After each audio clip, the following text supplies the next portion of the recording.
AP రాజధాని పరిధి ప్రాంతాల్లో మాజీ ఎంపీ ఉండవల్లి అరుణ్ కుమార్ పర్యటిస్తున్నారు. రాజధానికి భూములు ఇవ్వడానికి వ్యతిరేకంగా ఉన్న రైతులతో ఉండవల్లి భేటీ అయ్యారు. రైతులు చాలా భయాందోళనలో ఉన్నారని ఉండవల్లి తెలిపారు. రైతులకు ఇష్టం లేకున్నా భూములు తీసుకోవడం సరికాదన్నారు ఉండవల్లి అరుణ్ కుమార్. మొట్టమొదట ఈ ప్రాంతంలో ఉన్నటువంటి ల్యాండ్ వాల్యూ బహుశా ఆంధ్రప్రదేశ్లో కాస్ట్లీయెస్ట్ ల్యాండ్ ఏమో ఇది, అగ్రికల్చర్ ల్యాండ్గా. నేను వినలేదు ఈ రేట్ ఎప్పుడును, అంత హై ప్రైస్ ఉంది. నెక్స్ట్ ఇదేదో ఈ జరీ భూములు అన్న కాన్సెప్ట్ కూడా నాకు తెలియదు. 365 రోజులు ఏదో పంట ఉంటుందన్నది. మరి ఇది అసలు మాన్యుమెంట్ కింద ఉంచేసుకోవాలి ఏరియాని.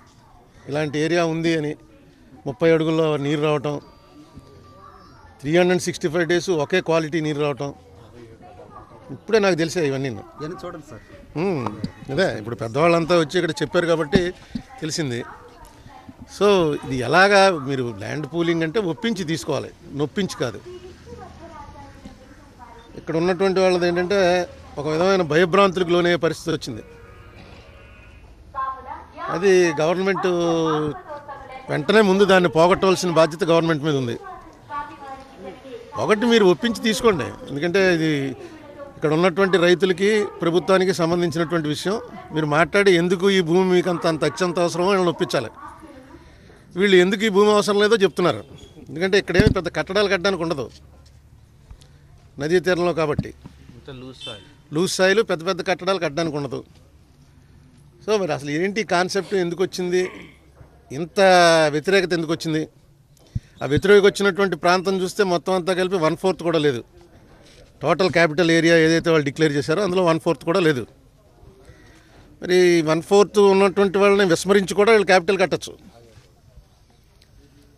విస్మరించలేకపోవడానికి కారణం ఏంటంటే వాస్తు ఏదో అంటున్నారు. ఈ వాస్తులు అవి ఇప్పుడు మన పార్లమెంట్ వాస్తు కరెక్ట్ కాదండి, మన భారతదేశం వాస్తు కరెక్ట్ కాదు. ఎందుకంటే ఉత్తరాన ఈశాన్యాన హిమాలయ పర్వతాలనే, అక్కడ ఎత్తు ఉండకూడదు. పడమరాను దక్షిణం వాటర్ ఉంది, వాటర్ ఉండకూడదు. ఇప్పుడే చెప్పారు ఇక్కడ ఇది తీసుకుంటే ఈ వాస్తు కూడా తప్పేట, ఈశాన్యంలో కొండ వచ్చేస్తుంట. ఎందుకని చంద్రబాబు నాయుడు గారికి నేను చెప్పేటువంటి ఒక చిన్న ఉచిత సలహా ఏంటంటే, ఆయన తీసుకున్నా తీసుకోపోయినా దశ బాగుంటే దిశ ఏమీ చేయదండి. ఆయన దశ బాగుంది కాబట్టి ముఖ్యమంత్రి అయ్యాడు. లేకపోతే నాటకీయ పరిణామాల్లో 1% ఓట్లతోటి ఆయన అన్ని సీట్లు తీసుకుని ముఖ్యమంత్రిగా రావడం అనేది ఆయన దశ బాగుంది, అందులో ఇంకేం అనుమానం లేదు ఖచ్చితంగా. ఇప్పుడు ఈ దిశలు గిశలు అతను ఏం చేయలేవు. కానీ దశ బాగున్నా సరే దిశను వెంట పట్టుకుని వేలాడితే మాత్రం చాలా ప్రమాదంలో పడతారు. ఏమండి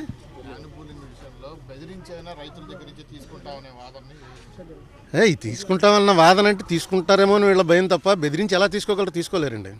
చట్టాలు ఒప్పుకోవు, పబ్లిక్ ఇంకా తెలియదు. రేపు పార్లమెంట్ సెషన్లో బహుశా దేశం అంతా తెలుస్తుంది. దేశంలో ఉన్న ఎన్వైరన్మెంటలిస్టులు వీళ్ళందరూ వచ్చి పడతారు ఇక్కడ.